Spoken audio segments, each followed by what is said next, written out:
Jeshi la Polisi mkoa wa Tanga kwa kipindi cha mwezi Januari 2026 limefanikiwa kwa kiwango kikubwa kuzuia na kutanzua uhalifu kwa kuhakikisha linaendelea kulinda raia na mali zao, kutanzua na kudhibiti makosa mbalimbali pamoja na kukamata watuhumiwa wa makosa mbalimbali ya uhalifu kama vile wizi, uporaji, makosa ya usalama barabarani, unyang'anyi wa kutumia silaha na matukio mengine ya kimaadili.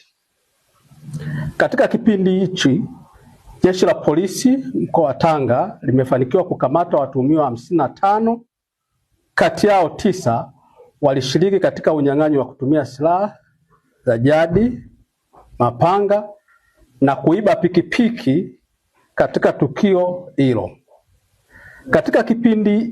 Katika kudhibiti wimbi la uporaji wa simu, vijana ambao wanajulikana kwa jina maarufu la vishandu walikamatwa na simu 60 zimekamatwa na simu 35 zimetambuliwa na wamiliki wao. Simu 25 zimehifadhiwa kwa ajili ya utambuzi wa wamiliki na hatua nyingine za kisheria.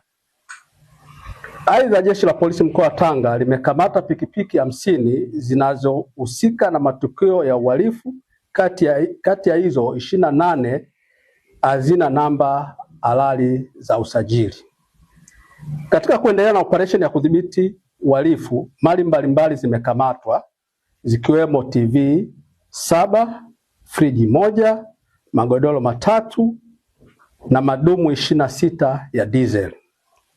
Mnamo tarehe 6 mwezi wa kwanza 2026, Aidi Ramadhani aliripotiwa kutekwa na watuhumiwa ambao walikuwa wakiwasiliana na familia yake wakitaka wapatiwe pesa kiasi cha shilingi milioni 14. Tarehe 19 mwezi wa kwanza 2026 majira ya saa 3 asubuhi, Jeshi la Polisi mkoa wa Tanga lilifanikiwa kuwakamata watuhumiwa wawili ambao ni Stefan Elias miaka 27, mfanyabiashara mkazi wa Mabogini, Kilimanjaro, na Moses Joseph alimaarufu Kisoko miaka 26, Mfipa mkazi wa Tanga, ambao walikuwa wakimshikilia madhula visivyo halali. Watuhumiwa hao wamefikishwa wilaya Ndeni kwa ajili ya hatua zaidi za kisheria. Jeshi la Polisi mkoa wa Tanga linamshikilia Ali Ramadhani alimaarufu Ali Bwengo. Huyu ana miaka 36, fundi welding mkazi wa Amboni Tanga, ambaye anatuhumiwa kwa makosa mbalimbali ikiwemo unyang'anyi wa kutumia silaha katika tukio lililotokea tarehe 19 mwezi wa 8 2025 majira ya saa 4:15 eneo la Amboni.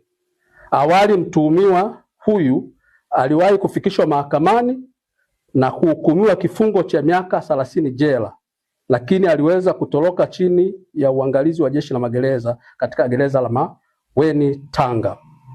Baada ya ufuatiliaji wa kina, mtuhumiwa alikamatwa na taratibu za kisheria zinaendelea ili afikishwe kwenye vyombo vya sheria kwa hatua zaidi. Katika kudhibiti wimbi la dawa za kulevya mkoani hapa, jumla ya kilo 104 za mirungi zimekamatwa na kilo 26.6 za bangi zimekamatwa.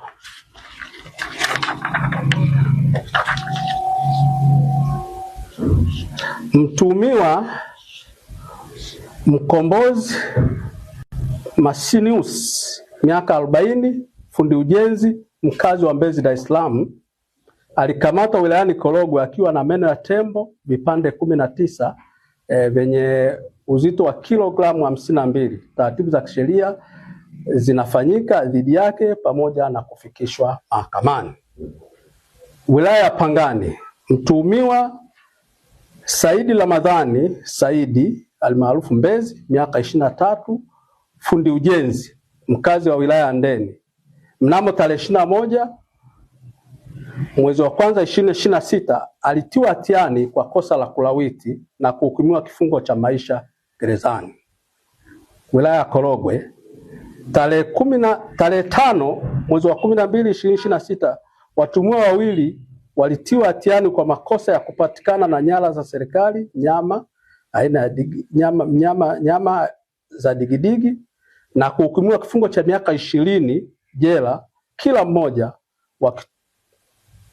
mmoja, na watuhumiwa hao ni Zakaria Bakari almaarufu Mhapi na Waziri Mdimu.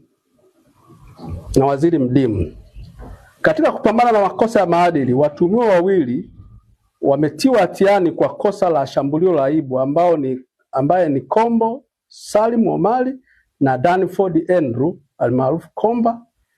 Walihukumiwa kwenda jela kutumikia adhabu ya miaka 20. Jeshi la Polisi mkoa wa Tanga linatoa wito kwa wananchi kuendelea kushirikiana na jeshi la polisi kwa kutoa taarifa za uhalifu na wahalifu kwa wakati ili hatua za kisheria ziweze kuchukuliwa dhidi ya wahusika wote na wote wanaokiuka sheria za nchi. Asanteni.